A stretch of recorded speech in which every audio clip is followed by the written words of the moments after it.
Project infrastructure and standards. In this video, you'll learn the best practice approach for establishing the project infrastructure and standards for supporting your project. The video is divided into the following topics: project facilities, project standards, and project infrastructure. So let's start by looking at the project facilities. So this is just some random pictures picked up from some random projects, and when we're talking about project facilities, it's very important that we have what we need. We have facilities that support the project. And some good advice here, or the summary for establishing your project facilities, is that plan for the physical space for your team at the beginning. Do not wait until the team actually needs to onboard. And when we say physical space, make sure that you also include things like catering facilities, physical security, parking, and is there enough meeting rooms besides the workspace? Are everyone working in a meeting room? And there is a tendency that on projects you just book the conference room for a year and then you stuff people in there.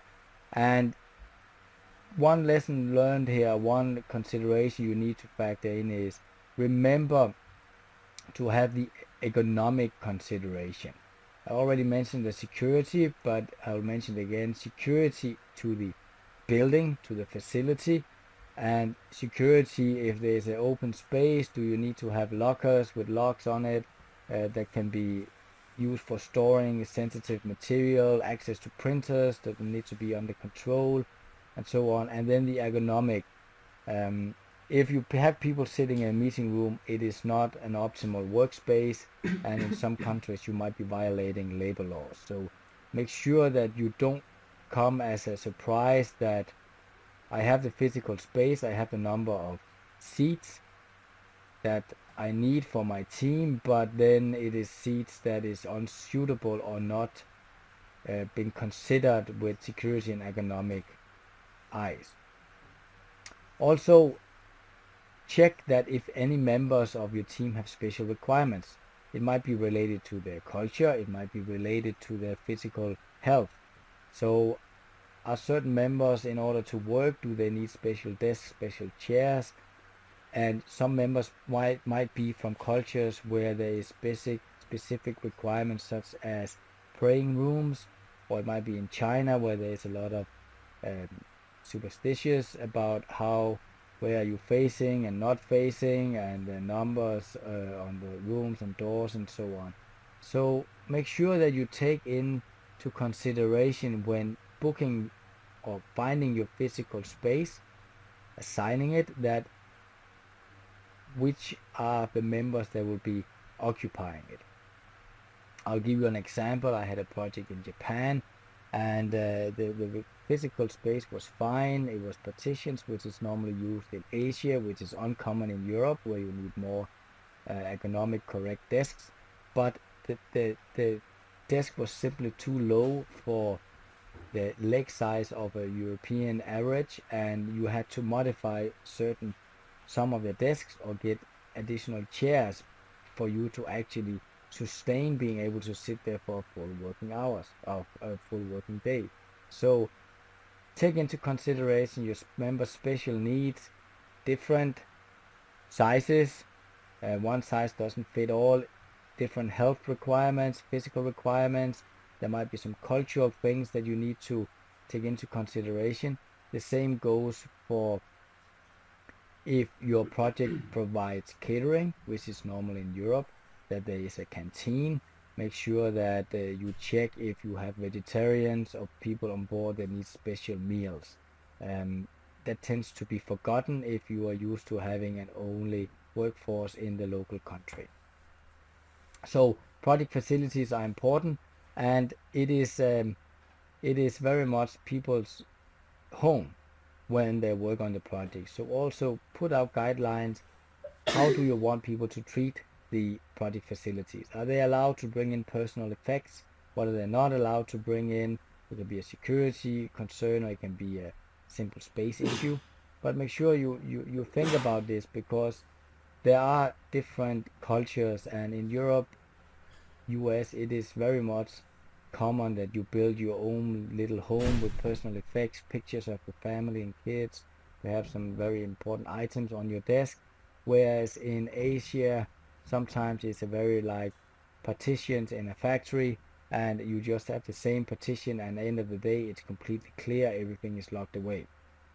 So make sure you take into consideration how you want the cultural needs, the special needs of the members, but also how you want to manage the space. The second one is project standards. So here, as it says, speak the same language, use the same tools, and it might be common sense, but just because it says A on the board doesn't mean that everyone is reading it as A, and make sure that you put out clear guidelines. What are the project language? What are the tools to be used? And Microsoft Office is not Microsoft Office. There is a lot of different versions and a lot of compatibility issues between them.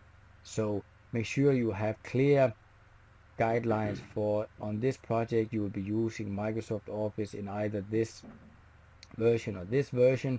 You will have naming standards, date standards. You might have some add-on tools that you use. A common thing I've faced is not everyone have the same tools, so you can send a compressed files or encrypted file and no one is able to open it. So to summarize the project standards, agree on tools, software and tools to use. Agree on tools, software and tools to use, and ensure it's available to everyone. Doesn't make sense if you agree on the tools, but it's only half of your workforce that have them. So it must be available to everyone. Sometimes it might be needed to have several versions of your documentation in different formats to make sure everyone has it, especially if you want to avoid any unnecessary investment. Good example is your project plan. Everyone might not necessarily have Microsoft Project. They might all have Excel. So you might need to export your plan into an Excel format as well as a Microsoft Project format. Again, make sure everyone, once you have the tools agreed, it's available to everyone. Make sure everyone know how to use it. And here is training. Do not expect that because it's your company's standard to use a certain software that everyone who will join the projects from the outside might not necessarily know how to use it. Agree on templates to use and how and when to use them. Again, training, make sure it is in a format and a shape which everyone is comfortable with. They know how to use them. Otherwise, the risk is that if you assume everyone uses the same templates, tool, software than you, and they don't, you might end up in a situation where it's either been used wrongly or not used at all. So don't assume everyone uses the same templates, tool, software than you, but check and make sure training is provided to everyone if you are unsure. Some examples of project standards. This is very basic naming convention, but make sure everyone have the same understanding of how to version your document. Naming convention of the different, in this case, the different SAP module. What versions are we using? Sorry, not version. What abbreviations are we using? The same goes for different documents that you need to produce, or you most likely will be producing during your project.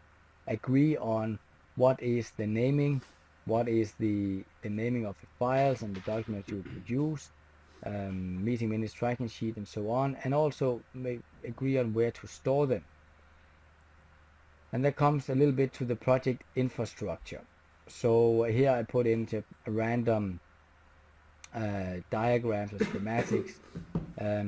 Project infrastructure is many things. It's the SAP system landscape itself. It is the network and how the systems interact, but it can also be, if you have global teams, how are you going to work together? How will you ensure everyone have access to the information? Are you communicating on the internet using VPN clients? What about people working from home, and so on? So some good advice or consideration when defining and designing your project infrastructure. For the system landscape, make sure everyone knows it. What system to use for what. Document and communicate your system landscape to everyone. So have your basis team make sure that everyone knows where are the servers, what are they used for, what are the clients used for, what can I do, what should I not do. And this might seem very basic, it is, but it's something that is always being asked. And it's something that you can discuss around and around and around. So in the beginning, make sure it is clearly documented. You have a document as a reference point. Everyone knows where it is. Whenever you communicate tasks, make sure you mention it again and again. You really want to avoid having 1-2 team members working in different systems and thereby wasting valuable time. As already mentioned shortly, if you have global members, make sure your project infrastructure support global workplaces. So remote access, networks access from remotely is normally slower. So are your network speed acceptable to everyone? Availability of systems, it's fine that you do systems maintenance out of office hours in the US, but not if China is working on them. So you need to make sure you schedule downtime or maintenance so it fits with everyone's schedule. So some key very important considerations that you need to go through when you're designing the project infrastructure. With that, let's do a summary of this learning. So in this video, you should now have a good understanding of the best practice approach and considerations for establishing the project infrastructure and standards for supporting your project.